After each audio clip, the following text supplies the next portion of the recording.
And welcome to the Action Network's Fantasy Flex podcast presented by PrizePicks. This is our week 5 waiver episode. I'm your host, Chris Raybon, joined by my guy, Sean Koerner. Sean, what's going on? How was your week 4? Yeah, so, I mean, what a letdown, that Tom Brady prop, man. I think he finished with 269. Not so nice. Wait, so 200 and how much? 69. Nice. I think, or 270. Either way, it was under. And, if Nick Folk made that field goal, that would have been fun just as a football fan to see Tom Brady have to drive down the field in a minute in the rain. It was Tuesday when I started to like that prop, and how would I know that it's going to be a monsoon? Even that morning, I was getting, word that it could be just a light drizzle. So I wasn't factoring the rain as much as I should, I guess. So like I said, anytime I lose a prop, I try to take away some learning experience. That I don't know. The Patriots had a good game plan for Brady. So it sucks. It was like a comedy of errors for that under to hit. And I still think that was the play, but it was unfortunate to lose that one. Yeah, I mean, that was kind of totals for me. That last week was just a comedy of errors. Like, felt good about the Jets, Titans, felt good about the Colts, and then just a comedy of errers in the fourth. But did it kill? Like, it was a Ryan Tannehill touchdown that really. I know, and I did it. I've stopped betting on Ryan Tannehill overs, but I had Robbie Anderson over 40. He had 11 targets, I think. Probably like 2 of them were picked, and he still didn't manage to go over 46.5. So. Because he finished, for those that don't know, he finished with 46 yards exactly. Yeah. So half yard difference between a lot of money, but life goes on. It was kind of a weird week fantasy wise, player wise. You're always due for one of those at this point in the year, but let's keep it going and talk week 5, and let's start at the quarterback position. And we got to see Trey Lance for the first time in extended action in week 4, Sean. He did not look good. He got a lucky touchdown throw to Deebo Samuel that he underthrew. And so he's kind of looking like Taysom Hill, I guess, to me, which can still be very valuable for fantasy. Jimmy Garoppolo looks like he's going to miss some time with a quad injury. Feel bad for the guy. He was kind of tearing up. He was like, this is getting old real fast. Every year there's something that keeps him out. But I'm just curious, Sean, we saw Trey a little bit in the preseason live, and then, we've seen him here and there in some game action. But what did you think of how he looked in extended time? Yeah, I mean, to be honest, he didn't look great. But, we kind of knew at this point, it seemed like the only way he was going to overtake Jimmy G was due to injury. Because, the 49ers are rolling. They might not think Lance is ready yet. So he's being thrown in the fire now. So it might be similar to Justin Fields where, maybe he's not quite ready. We don't see the practice, so we don't really know what these coaches are seeing. But, I mean, at the end of the day, he finished as a QB 13 in 1/2 football. So I think that just goes to show when it comes to real life versus fantasy, I think he's a QB1 in fantasy. He rushed 7 times for 41 yards. Like, we know he has that rushing upside. So like you said, even a Taysom Hill kind of role or, play style, he's going to be a top 10 quarterback. So he's my QB 10 this week. If he can look good this week, and we don't know how long Jimmy G is going to be out, he can run away with this job. So he was kind of the guy I was stashing in later rounds. If I didn't end up with the top 10 quarterback, just stashing him, knowing that once he finally did take over, that he'd be potentially a top 10 quarterback. So I'm excited to see him play finally. And I think he's the only way to go is up for now. Even though he didn't look good last week, he's only going to get better. So that's why I think he should be a top 10 quarterback as long as he's starting.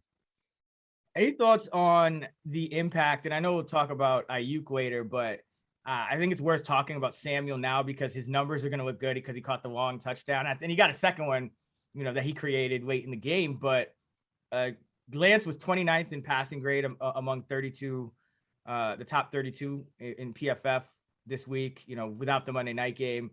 And he was 28th in adjusted completion percentage. The throws were not looking good. Deebo Samuel has been a flat out wide receiver 1 this year.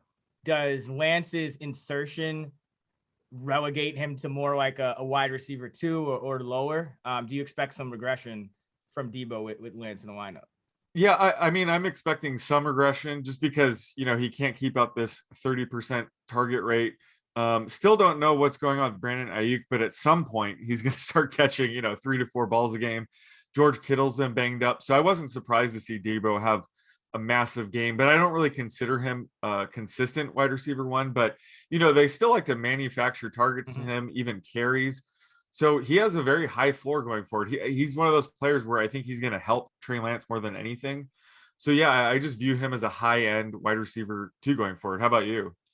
Yeah, I think it's going to be probably more mid-range. I'm worried about San Francisco in the short term.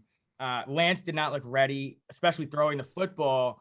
We know Shanahan is a brilliant schemer, and a lot of what he does revolves around the run game. Because you also lost Trent Williams, and that we remember how much the Niners struggle when he goes out. He's one of those guys. He's like on that Tyron Smith level where you kind of, his absence is felt. And I just worry about a quarterback that doesn't really have a great feel, not great accuracy with a left tackle down. Now it's like they'll probably go really run heavy and try to protect him. I think he'll do a lot on the ground, but I am worried about the pass catchers, and Debo's really been that one guy that's been consistent. So yeah, I'm a little worried about Debo. We'll have to see what's up with Williams. It looks like he's going to be out at least a week. Yeah, he was carted off, yeah. So I'm just assuming it was severe. Yeah, well, yeah, Shanahan said he was worried about him, so that's never a good sign. Let's talk about the other rookie quarterback real quick. Justin Fields, better performance. Matt Nagy still saying Andy Dalton remains a starter when healthy. But as far as the short term, Fields goes this week. We're firing him up, or what are we doing with Fields here? I don't think we're firing him up. He hasn't really shown much on the ground. That's why, the one thing I got right, we both kind of missed on his passing prop that one week, week 3, when he threw for 68 yards, one short of greatness. But he hasn't really flashed that rushing upside that we know he has. I tend to think he's gonna be more of a pocket passer than people realize. So that's why I like his under 44 yards in his debut. And again, he followed up with, he only had 3 rush attempts for 9 yards. So he's just lacking that upside right now. And again, he didn't throw a passing touchdown. So I view him as a low end QB2 for now. And it remains to be seen what's up with Andy Dalton. So I'm fading Fields in the short term. All right, yeah. We're probably not starting Fields against the Raiders. I mean, at some point I think he breaks out. We haven't seen the Raiders play this Charger game, but as we record this, one thing I will say about the Raiders, their defense is highly underrated. They're top 10 in early down success rate against the run in the pass. Gus Bradley doing a great job. Max Crosby playing out of his mind. So we'll see how they hold up against Justin Herbert. But if there's an absolute collapse or something, maybe we feel a little different about Fields. What about Trevor Lawrence?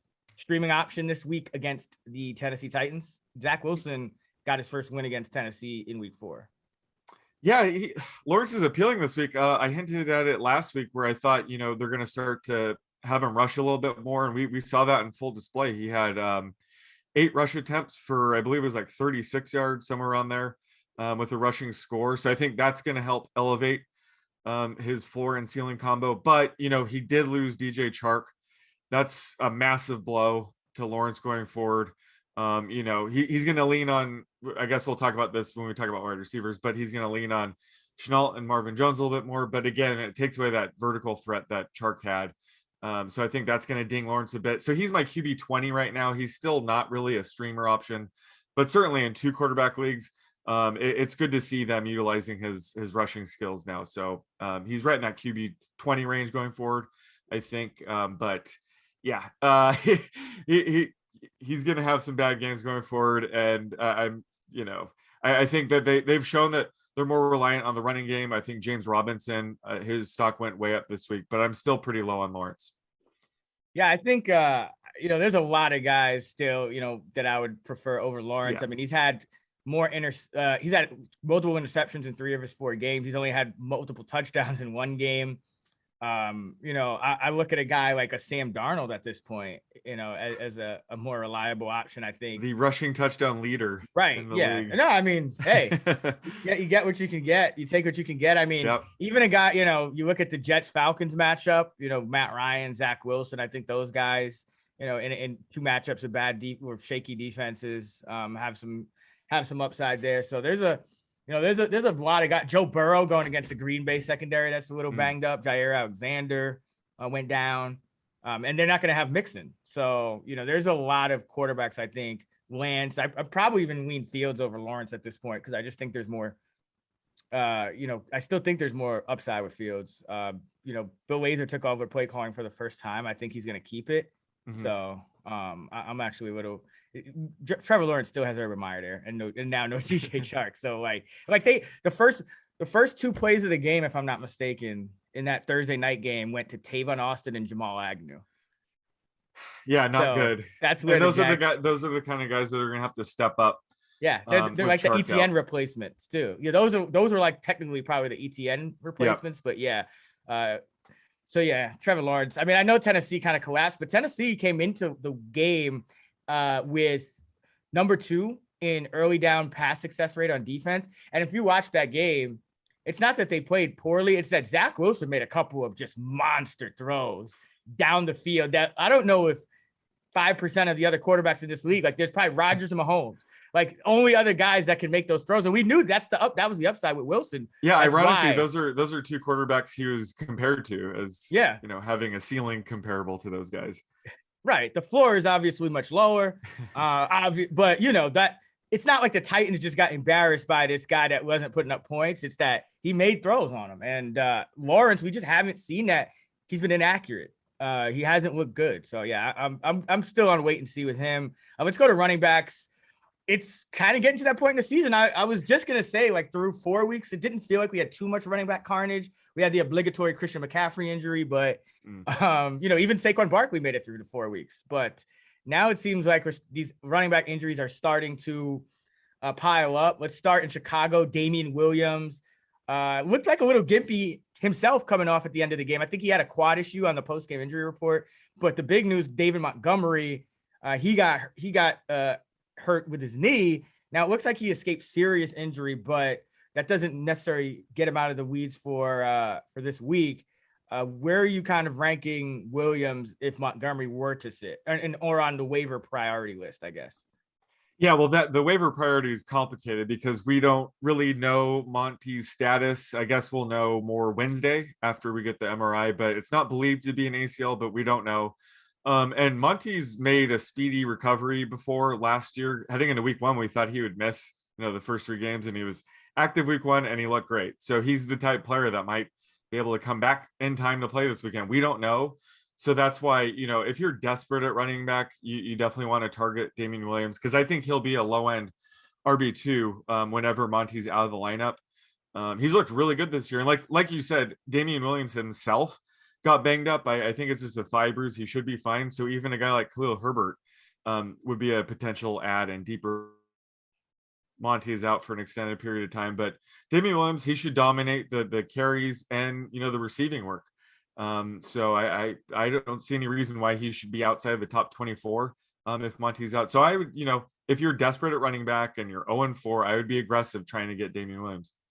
I think probably the top priority, just based on the news we know as of now, I would say would be Samaje Perine. Joe Mixon is week to week with an ankle injury. Joe Mixon was getting a ridiculous workload for the Cincinnati Bengals. So it's unfortunately to say, no surprise that he went down. So he was averaging 22.5 touches per game was Joe Mixon. In his stead, Samaje Perine last week, 16 snaps. Chris Evans, who's more of a satellite back, pass catcher, Gio Bernard type, 2 snaps. So this could be a situation where Mixon's out. They probably elevate somebody from the practice squad, maybe even sign a veteran, but Perine did step in last season, so he's probably going to be the guy, at least this week. You're playing a Green Bay Packers team that probably going to have to sit back, play the pass. They have Joe Barry. He's kind of a Staley, Gannon kind of offshoot a little bit. I think he'll stay back, kind of play coverage, make sure they don't beat him with Jamar Chase and Boyd. So this could be a decent week for Bengals running backs. What do you think of Perine? Yeah, I'm with you here in my initial projection rankings. They're pretty raw right now. I have Perine as my RB15.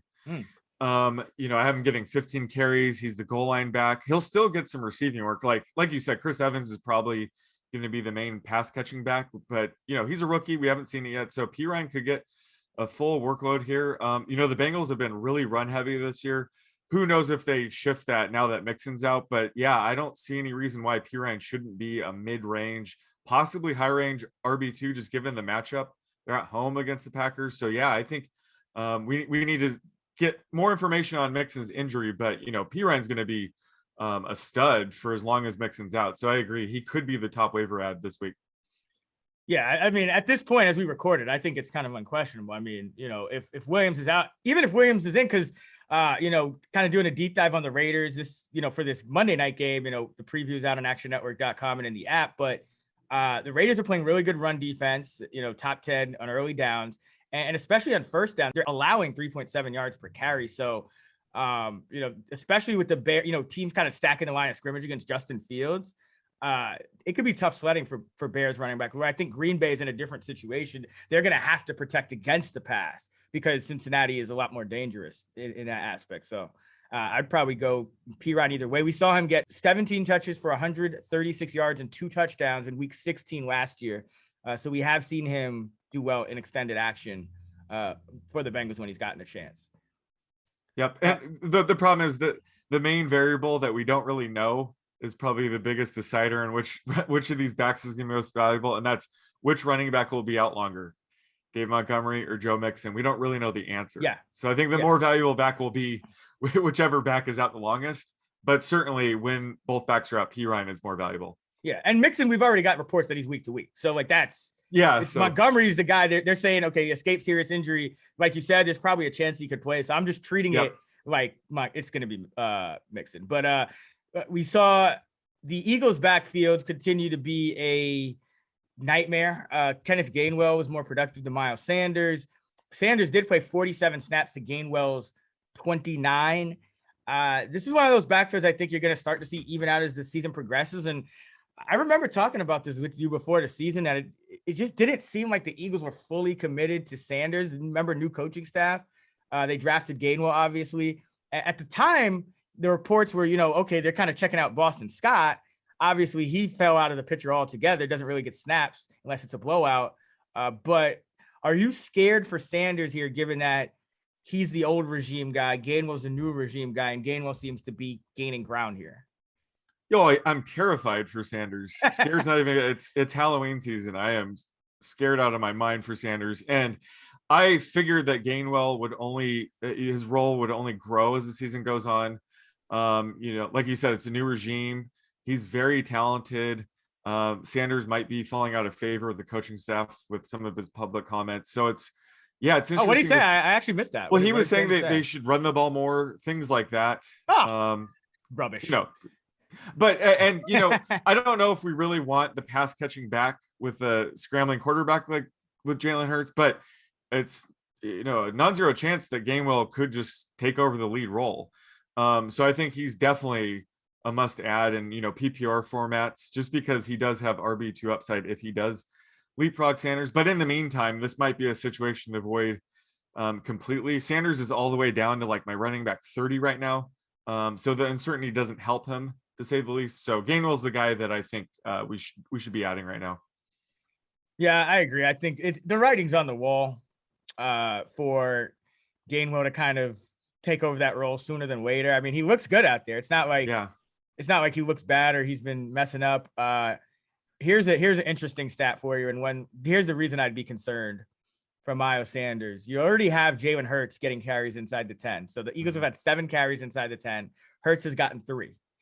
The other 4 have been split 2-2 by Gainwell and Sanders. Sanders on his 2 carries inside the 10, -7 yards, no touchdowns. Gainwell, 15 yards, 2 touchdowns. There you go. So if Gainwell's, he's the receiving back in theory, because Sanders has always had trouble, or lately he's had trouble in that area. But Gainwell's also becoming the more trusted and effective red zone back than what? I mean, Sanders is essentially like Amir Abdullah on the Lions back in the day, where it's just like there's nothing there. So yeah, I'm worried about him. You can't really sell at this point because his value is so low. But if we see like Sanders patented long runs or something, sell like immediately. Yeah, if he breaks off an 80-yard touchdown next week, that's the time to sell. Exactly. Speaking of guys who likely won't be breaking off 80-yard touchdowns anytime soon, we saw a little shift in the Ravens backfield. We have to pour one out for our guy, Tyson Williams, who is a healthy scratch over, instead of being one of Le'Veon Bell, who was elevated, or Devontae Freeman. So the way the snaps broke down, Latavius Murray continued to get a stranglehold on the backfield with 45 snaps to Bell's 20 and Freeman's 8. So Murray kind of playing a majority of the snaps here. It seems like they've settled on him as that go-to guy, and they're kind of experimenting with, everyone behind him. They gave Tyson the first crack because they felt he earned it just by being there. Now they look to be working in Bell over Freeman. Thoughts on this backfield going forward, Sean? Yeah, so Latavius Murray is clearly the lead back now. He's the only guy I'm interested in. He's still yet to catch a pass, though. I need to look at the week 4 numbers, but he's been averaging like 25% routes run and still has yet to catch a pass. That's why last week I was saying, I'm very worried over Tyson Williams because he's been sort of relegated to the pass catching back role, which is not valuable in this offense. And they had been pointing out that he's been terrible in pass protection. So that resulted in him being inactive. I didn't see that coming. But I guess Le'Veon Bell's in playing shape now. So, behind Latavius Murray, we could see Le'Veon Bell and Devontae Freeman sort of handling that pass catching work. But Latavius is the back to own. He's a bit touchdown dependent. He has 3 touchdowns in 4 games. So I'm not thrilled about him, but clearly he's in that role we do want in the Ravens offense. So in standard leagues, he's probably, an RB3 flex play right now. I think he has a safe hold on this job for now, but anything can happen. We've already seen this merry-go-round of running backs to the Ravens. So it's just a nightmare. And at the end of the day, Lamar Jackson's their best runner. So we have to remember that. But Latavius Murray is the back to own right now. Yeah, I mean, just think about how high up we were. And I thought it was probably even a little too high. But, we were drafting J.K. Dobbins pretty highly, when he was healthy. And it's kind of the same role. There was always going to be a second and maybe even a third guy to mix in behind Dobbins. So if Murray's going to be in that role, and Baltimore's defense, I mean, it's getting better. It went through a lot of injuries early in the year, but we saw them kind of handle business against the Broncos, knock a quarterback out of the game. They're kind of getting back. You knock a quarterback out of the game, hold the team with 7 points for the last 3 quarters or so. So I think his role will be valuable. The Patriots, Damian Harris, 36 snaps, Brandon Bolden, 19, JJ Taylor, 4. I think we kind of expected it backwards, right? We thought Taylor would be the guy over Bolden, but Bolden's been there a long time. I don't think he's going to be like the James White. So this is kind of just a positive for Damian Harris long-term. Stevenson was still a healthy scratch, even though we heard positive reports. Yeah. And we knew that Damian Harris, everybody would struggle against the Buccaneers, but man, this is a disaster. I'm with you. I think Bolden's more of a short-term plan until they get JJ Taylor up to speed, but I'm surprised we haven't heard like Duke Johnson or some pass catching vet try out for the Pats, because I think they do need somebody. This could be a situation where Ramondre Stevenson has a window to become a lead back. I don't know. I'm avoiding Patriots running backs outside of Damian Harris in positive game scripts. This is just a situation I'm trying to avoid. It's like a poor man's version of the 49ers, right? Where no, rich man. The 49ers are the poor. Oh man. No, how dare you? Absolutely. I'm not playing with. I'm not doing that with Kyle. Because at least at the Patriots, and like Bill has actually been consistent. It's been like, okay, Stevenson fucks up. Okay, bye. Like, true. We like James White goes down. We play Bolden more. And we play Bolden more with a week of preparation. Like he's been consistent, in what he's been doing. And for the most part. I agree. We know when it's a Damian Harris week and they're playing the Texans. So this is a Damian Harris week. So if Damian Harris can't perform well here, that's when a Stevenson opportunity might arise. But yeah, I think they'll get back on track here with Damian Harris. But who knows how the Bolden, JJ Taylor, how that situation is going to unfold. But there is value. I mean, James White, he's out for the season, right? He's out for a while. Yeah. Out for the season. Yeah. So there's that pass catching role that's up for grabs. So we'll be interested to see how it pans out. But I'm not trying to predict it right now. Yeah, and the Patriots have options, because remember, what always has to happen on pass catching snaps is about, maybe 20-30% of the time you have to leave somebody in the block. And the Patriots have 2 pass catching tight ends that they can use They have Jacob Johnson, the fullback. So there are options to where they don't need to replace James White with another James White. They could, and Kendrick Bourne was playing well. They just got N'Keal Harry back. Mac Jones is playing well. They could go to 4 wide more. Their offense has a lot of options that don't involve necessarily White as another pass catcher. So, and I think that's also why they're comfortable just playing Bolden, because he's going to probably pass protect. He's been there. He knows the system. Yeah, he can take a draw play for you here and there. He's not going to fumble the ball. He's been in the system for a decade now? Yeah, he went to Flores for like a year, played with him, so. Yeah, but he just knows the system. Yeah, so, and that's probably why they're not signing Duke Johnson, because Bill O'Brien's Bill Belichick's friend, and he's probably like, I coached Duke Johnson. That dude was trash. So, well, speaking of Brian Flores, though, Dolphins running backs, I guess maybe if you're another situation where if you're like 0-4, 1-3, struggling, you need a little bit of help, just a glimmer of hope. Maybe you try to pick up Malcolm Brown, 35 snaps, Myles Gaskin 12, Savon Ahmed 5 last week. I don't know if Malcolm Brown is a glimmer of hope. Hopefully you don't need to add Malcolm Brown. If anything, the takeaway from this is just Myles Gaskin's value tanked. 2 carries for 3 yards, no receptions. I said he was atop the frozen pond because we didn't know how this running back situation would work week to week. So I'm afraid we can't trust any of these guys unless one of them goes down. But I'm still holding on Gaskin. You can't drop him. You can't sell low. But man, that was bad. And I think Gaskin's still the back. I think he's going to have his weeks. But just right now, it's impossible to trust any Dolphins running back. I don't want to add Malcolm Brown. I'm just holding on Gaskin, and I'm not happy about it. And I didn't see any report of an injury, but that's the only other thing I could think of. Because that's kind of what happened as the week progressed with Julio. We found out there was an injury, so maybe something will come out. But yeah, guys can play 23% of the snaps, got 2 touches, so that's not good. It could be just Flores. He's a hot hand kind of guy. I mean, he was willing to bench Tua mid-game last year, so why would he not do that with running backs? I'm like you. I've been looking. I haven't seen any injury. He just wasn't a factor, and sort of a coach's decision. So that could be true going forward. It's just a scary situation. Trust any of these Dolphins running backs. All right, so now it's the time of the podcast where weekly listeners will be familiar with. It's where I ask Sean, who's the best back in the Atlanta backfield, and why is it Cordero Patterson? Yeah, I feel like we sort of flagged this in our first waivers pod back in week 2. I was like, maybe we need to pay attention to this Cordero Patterson. I think after 3 touchdowns, it might be time to sell high. I don't know. I definitely want to get your opinion, but he only ran around 27% of the time. And I think he's seeing a target rate like 40% of those routes. So I think regression's coming, but we could also see him just expand his playing time. So yeah, I'm treating him like a mid-range, low-end RB2 right now. Yeah, with room to grow. Is he sort of the Kyle Pitts role that we thought Kyle Pitts would be? Just kind of like moving around. Wait, Kyle Pitts? Who's that? Where is he? Exactly. He play? But this whole time it was Cordell Patterson, right?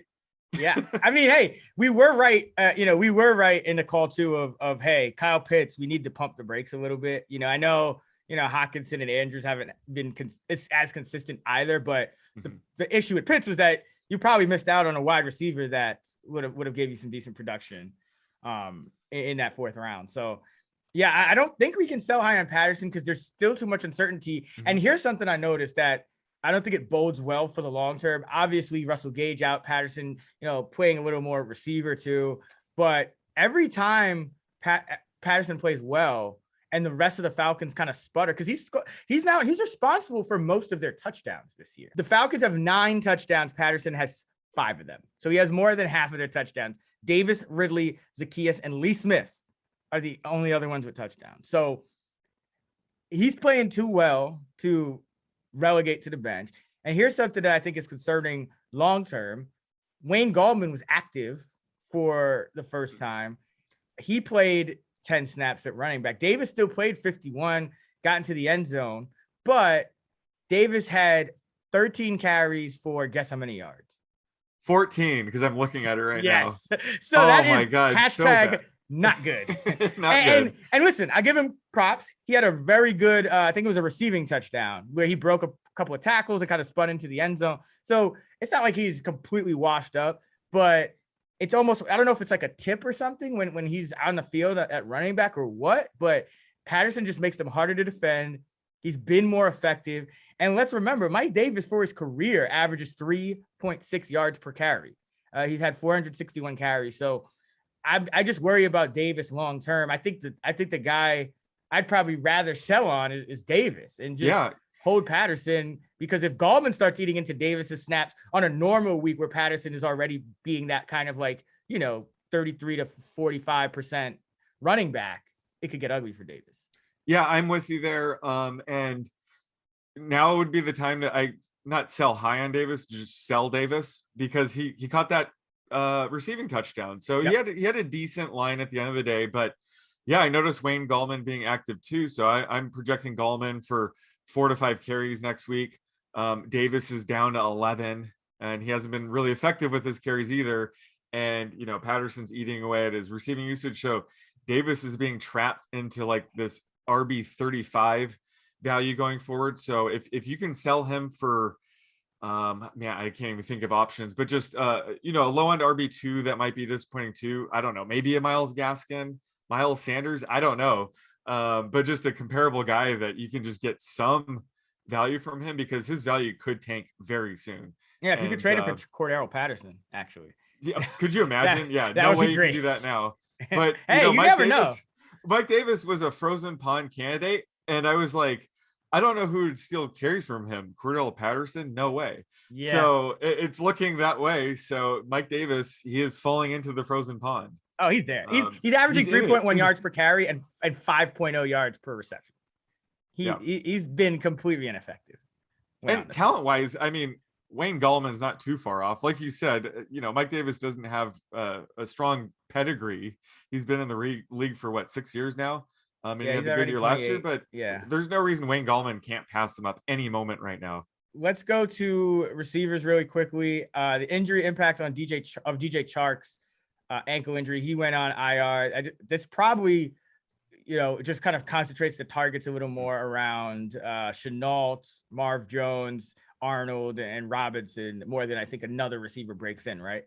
Yeah, exactly. So I'm avoiding these Tavon Austin, Jamal Agnew, even Tyron Johnson. I do like him, but I'm just avoiding those.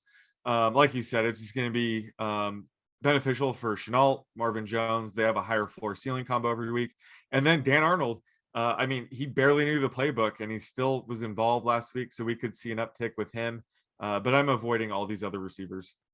I know people, are going to ask about this, so we should cover it. Josh Gordon signed with the Chiefs. Andy Reid said he has a chance to play in week 5. What I think would happen Gordon's on the practice squad. He would be elevated and essentially take that role long-term if he was to be on the roster that Doris Fountain has, you know what I mean? That kind of 6th receiver role.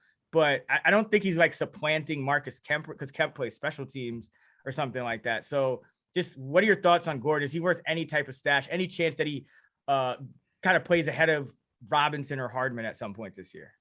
There's a chance for that. So I think if you're in a deeper league and you have bench space to waste, because it probably will be a waste, go ahead and take a flyer on him, because he does have that potential. He's in the Chiefs scheme, so we love that part. It would have been better if he ended up on the Jaguars or somewhere, but since he's on the Chiefs, we can't ignore him. But we've seen this movie time and time again where he lets us down. He never performs. So I'm probably not racing to add him in all my leagues, but certainly in deeper leagues, he's worth a flyer. And then for the Dolphins, Will Fuller is, of course, injured again. I think I had him under 870 on his prop for the year. That's looking really good. Right about now. Finger injury week to week. I like what this does for Waddle and Parker, who essentially are playing full-time snaps with Fuller out. And you're going against the Bucs this week, and is that a tasty matchup, which we didn't think we would say, but it's kind of like San Francisco, where it's you have a good defense, but when you have injuries at corner, and you play a lot of zone, or even if you play regardless of the scheme, because San Francisco actually plays man, but the Bucs will play zone. They'll have that single high safety a lot of the time, but they're just banged up here. So I think this is actually a good Waddle Parker week. Yeah, I agree. And it's hard to trust any Dolphins pass catcher when they're all healthy because they have to share 200 to 210 passing yards. So a lot of these guys get left out. Will Ferrell, he hasn't looked like he's fit in this offense. So even when he does return, I'm not sure we can project him for more than 3 catches going forward anyways. But like you said, it certainly helps raise the floor ceiling combo of both Parker and Waddle. So we can now be interested in them as low end wide receiver 3s, wide receiver 4 flex plays. So yeah, it elevates their projections as well as Mike Gesicki. So Fuller helps open up some targets. Yeah, so this is a week where the Bucks should be able to score on the Dolphins, which creates a situation where we could have a few more passing yards to go around, not because of their efficiency, but just due to the game script. So yeah, I think this week, Waddle's another guy. I think he's still, we're going to see a true blow up game from Waddle. I think his underlying usage is still really good as well. So like Waddle, and let's close it up talking, Brandon Ayuk, 1 catch again. That's, he's obviously not someone we could trust. Jamison Crowder is probably someone we could trust. He looked, like he was back in the mix of things. I think he'll continue to play in a slot even when Elijah Moore comes back. Rashad Bateman maybe worth a speculative ad, but remember, Baltimore's not going to be a high volume pass team. It's just more, I think they are moving away from just flat out run game a little. Lamar Jackson, I believe these 2 past weeks were like some of his highest not the highest, but like his 2 second and third highest passing totals, or last week could have been at least. So any thoughts on Bateman, I guess, really quick before we go to tight end?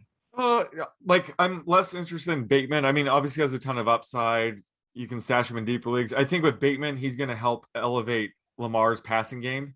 So I think this helps Lamar. And I have Lamar as the QB4 this week. I have Bateman catching like 2.5 balls. So if anything, this just helps Lamar in the passing game. Yeah. So Kadarius Toney or Bateman? I mean, Tony's already healthy and playing, but that's kind of due to injury. Any thoughts on him? Yeah, Tony probably has a higher floor. It remains we need to see how long Sterling Shepard and Darius Slayton are out, but as long as both are out, I think Tony has a pretty high floor. I've been bagging on him a bit this year, but he's shown that he can get 3 to 4 catches. They do like to design plays to him. So yeah, he's an interesting flyer. And John Ross, that was fun to see. So if Shepard and Slayton are out this week, if you're in a deeper league and just need a sky high ceiling, you can't do worse than John Ross. So while these 2 receivers are out, I think Tony and Ross are worth flyers. Yeah, I think Tony is my favorite because I think he could have some value long term. 78% of the snaps, 9 targets, and a carry last week. He could be like an arbitrage Rondale Moore because remember, Slayton wasn't playing well, and Shepard can play inside out. So you can kind of move guys around a little bit in this offense to get Tony on the field. And let's not forget, Tony's like highest snap count and highest touch count, 7 touches, 10 opportunities, resulted in Daniel Jones' 400-yard game and a Giants' first win of the season in a dramatic fashion, with putting up really good offensive numbers and explosive plays against the number 2 defense in the league coming in. So yeah, and they spent a 1st-round pick on Tony. Yeah. So they want him to thrive. They want to play him. So yeah, he's a great ad. And yeah, even he's the guy that once Shepard and Slayton return, he's the only guy out of those 2, he and Ross, that could even have value. So I'm with you there. I think Tony is the clear ad here. Yeah. Could be like remember when Odell Beckham, I think he came back like week 4 and he started popping. Don't compare him to Odell Beckham. Let's do it. Yeah, I like the Rondale Moore comparison. Hey, that's spot on. I'm a Giants fan. We got to have some type of hope here. Yeah, Rondale Moore is a good comp there. Yeah, no, it's like an arbitrage. You know what I mean? Like, yeah. Everyone's thinking like that's the guy, but in reality, Tony could give you those numbers and better. I just have a sneaking suspicion that no one's too happy with Slayton right now, and Shepard has never stayed healthy. So, all right, tight ends. I'll ask it to you this way. You have some streaming options here. CJ Usoma going against the Pack. Dawson Knox up against KC. Dalton Schultz, who continues to prove us wrong. You were smart for holding off that next week.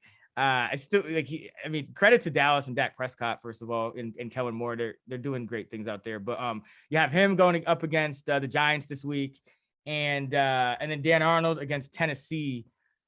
Which one of those guys, if you had to pick one to stream, would you go after?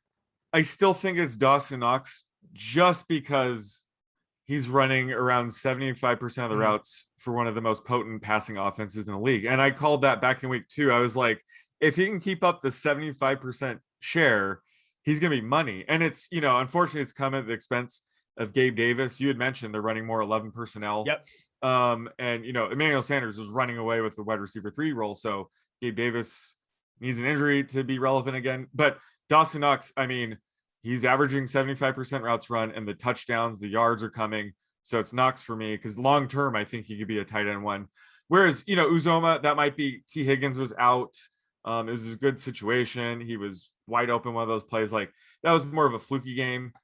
And Dalton Schultz, I will admit, I caved and I joined you on that under. So I lost again on Dalton Schultz. But he's my tight end 9 right now. Like it doesn't take the thing with tight ends, it doesn't take much right now to be inside the top 10. So Schultz, he's looked good. I think Dak leans on him in certain situations. So he's no slouch, but I think for me, it's Dawson Knox. He has just the most upside going forward this year. Yeah, he ran 23 routes to Blake Jarwin's 10 in week 4. So that's an improvement. Yep. They had been pretty much splitting it even. So like Schultz, and yeah, the other one I would say, if Dawson Knox is still available on your waiver wire, and he might not be on everyone's, he's got a couple of big games, but if he is, you really want to lock him in this week. The Chiefs are giving up, heading into the Monday night game, the most catches, 32, and the most yards, 366. To the tight end position, also the most touchdowns, 5, and they're not tied with anyone. They're just giving up. Yeah. So I think the answer is no, but does Dawson Knox have any drops this year? He has a 79% touch rate. I'm assuming he hasn't dropped the pass, but I know he's working with hand-eye coordinator thing. Like he was just doing a lot of work in the offseason to stop dropping the ball. So that could be one of the reasons why the coaching staff is, using him heavily. He's always had the talent, but yeah, one drop. Oh, he does have a drop. Yeah, according to PFF. So, every site is different. But one drop on 19 targets with 15 catches, PFF has him for. Definitely an improvement from last year. Last year, he was dropping the ball a ton. So, and you know what I love to see? Only 6% pass blocking. Perfect. So he's running routes. He's running routes. Yes, we love that. Out there. Yeah. It's four contested catches out of 5 contested catch opportunities. So, yeah, the underlying metrics are great. Josh Allen has a 137.8 passer rating when targeting Dawson Knox with a first down on 60% of his receptions. So, very, very ascending guy. It's going to be tough week to week, I think, because they have so many options. They have Diggs and Beasley and Sanders and even Davis, and they still have running backs. But, yeah, this is a great match. Every tight end's even Travis Kelce had a bad game. Oh, so yeah. Every tight end's inconsistent. So. All right. So that is going to do it for our week 5 waiver episode here at the Fantasy Flex presented by PrizePicks. You can find Sean on Twitter at @_oddsmaker. You can find me on Twitter at Chris Raybon. You can find our fantasy football content, rankings, projections tool at actionnetwork.com or in the Action Network app. And you can find our DFS content and tools at FantasyLabs.com. Until next time, let's get this shmoney.